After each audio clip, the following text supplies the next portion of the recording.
Le chlordécone, c'est une molécule qui a été utilisée pour lutter contre le charançon, qui était justement un parasite qui allait sur les feuilles de bananier, qui empêchait évidemment aux bananiers de pouvoir croître correctement. Donc, cette molécule qui a été utilisée dans les champs de bananes n'affectait pas le fruit lui-même, parce que le fruit, on pouvait le manger, pour permettre aux bananeraies de pouvoir poursuivre leur croissance, eh bien, il fallait utiliser ce produit. Sauf que ce produit qui avait été utilisé aux États-Unis, mais aussi en France, a reçu chez nous des dérogations parce qu'il y a eu très tôt des alertes concernant le cancer et toutes les maladies que cela entraînait. Donc, en Guadeloupe et en Martinique, il y a eu des dérogations pour poursuivre l'utilisation de cette molécule, alors qu'à l'époque, les personnes qui utilisaient n'avaient pas les équipements de sécurité. Aujourd'hui, on parle beaucoup d'équipements de sécurité quand les gens travaillent dans certains secteurs, y compris dans l'agriculture, mais là, les gens l'utilisaient à part méconnaissance, et il y a eu des lésions irréversibles sur les personnes concernées. Donc, beaucoup d'agriculteurs ont eu des cancers, et particulièrement les cancers de la prostate, mais les sols ont été pollués pour de nombreuses années. Aujourd'hui, les eaux, les sols sont pollués et les conséquences sont irréversibles pour certaines générations et particulièrement celle qui est déjà là en ce moment. Donc je souhaiterais vraiment qu'une attention particulière soit prise pour que les populations soient mieux protégées désormais et que les dérogations, dès lors qu'il y a évidemment des liens de causalité qui sont proposés, eh bien qu'on arrête d'utiliser certaines molécules pour la politique environnementale, mais pour la santé environnementale particulièrement. La problématique du chlordécone est une problématique que je connais très bien.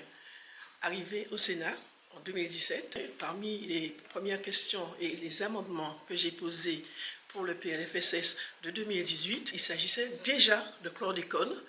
Ça a été retoqué évidemment à l'article 40.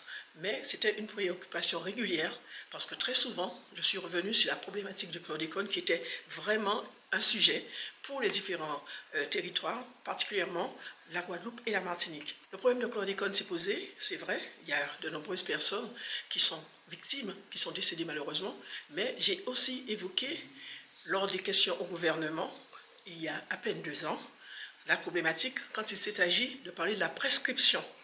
Et aujourd'hui, cette préoccupation que j'avais s'est confirmée par un non-lieu. C'est mal perçu par les populations concernées, mais par toutes les associations écologistes. Je suis moi-même socialiste, écologiste et républicain au Sénat. Je fais partie du Parti socialiste et c'est une de nos préoccupations régulières parce que grâce à un de mes amendements, les tests de chlordéconémie pour le diagnostic biologique a été adopté au Sénat. Et c'est quand même important parce que grâce à ce test, toute la population peut se faire dépister, tant en Guadeloupe qu'à la Martinique, avec des financements fléchés. Nous avons été des précurseurs. L'Assemblée nationale a suivi évidemment, et maintenant ça fait partie de la loi en vigueur. Maintenant, il s'agit aussi de la partie en justice, parce que beaucoup d'associations ont porté plainte, et aujourd'hui, le seul non-lieu interroge beaucoup d'entre nous. Donc la justice doit faire son travail. Mais pour ce qui concerne les recherches scientifiques, ça avance. J'ai participé à des travaux tant au niveau du ministère de la Santé, mais aussi en Guadeloupe et en Martinique.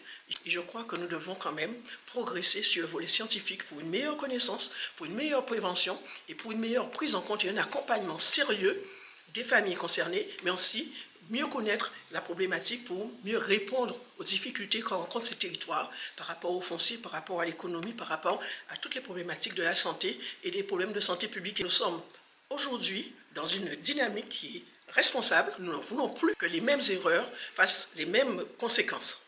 Je vous remercie.